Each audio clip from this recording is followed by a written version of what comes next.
你们大家好，我们常见面哦。停！你们大家好，应该是很开心，对不对？你们大家好。经过专业广播老师的指导，小朋友首次进到电台播音室录制交通安全广播剧。虽然是首次登台，但每位学员小朋友都展现出在广播营的学习成果，自信呈现。我是老虎，你们不是常说马路如虎口，所以我是马路。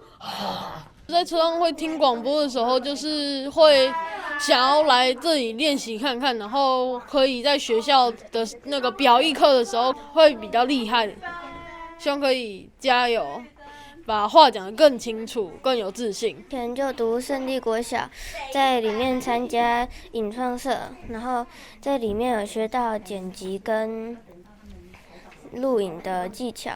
那到这个广播营，可能又学到更多关于声音或者是更多不同的技巧。那种音效不知道是怎么弄出来的，就很厉害，就会用一些设备然后弄出来。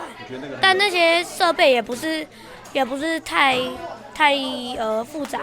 我们要做一个剧，所以我们要同心协力，分工合作。然后录音的时候不能有任何的错误，讲话的时候表情要出来，这样声音才会比较丰富，而且团队合作很重要，这样才能完成我们的播音。这个广播营啊，令我印象深刻，就是刚刚去录音的时候，因为去那边的他们都是用那个收音设备，然后要考验一些那个团结能力，因为如果有个人念错的话，就要一直重录。除了学习制作广播剧，也安排学员走访电台历史文物室。小朋友看见许多从未看过的电台文物，一个个都展现出满满的好奇与兴趣。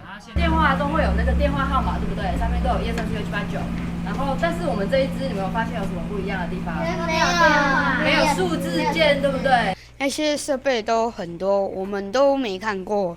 我对那些东西有些好奇，我会去慢慢的理解它们的用途。这70年来，就是收藏了很多古董，我觉得很值得去探究。我第一次来参加这个广播营，我本来想说应该就只有广播营，没想到还有那种可以看古董。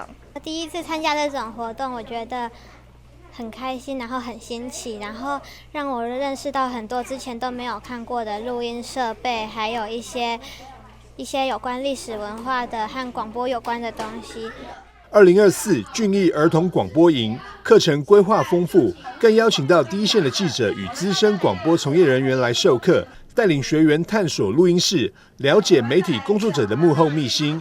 透过参与没事来哈拉节目，学员们可以学习到制作 podcast 的技巧，从主持人养成、节目设定、新闻素养训练、录制声音，全方位的体验，完整了解制作节目的过程。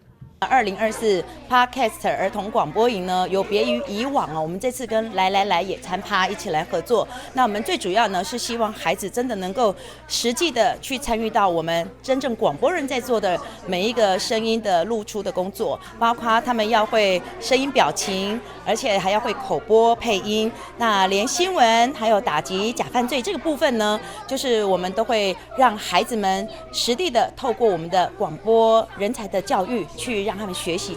俊逸基金会董事长李明威表示，自2004年起，每年暑假都会针对国小学童举办夏令营活动，受到许多家长的支持与喜爱。参与学童除了来自台湾各县市，也不乏有参加过的学童连续2-3年报名参加，是最受欢迎的夏令营之一。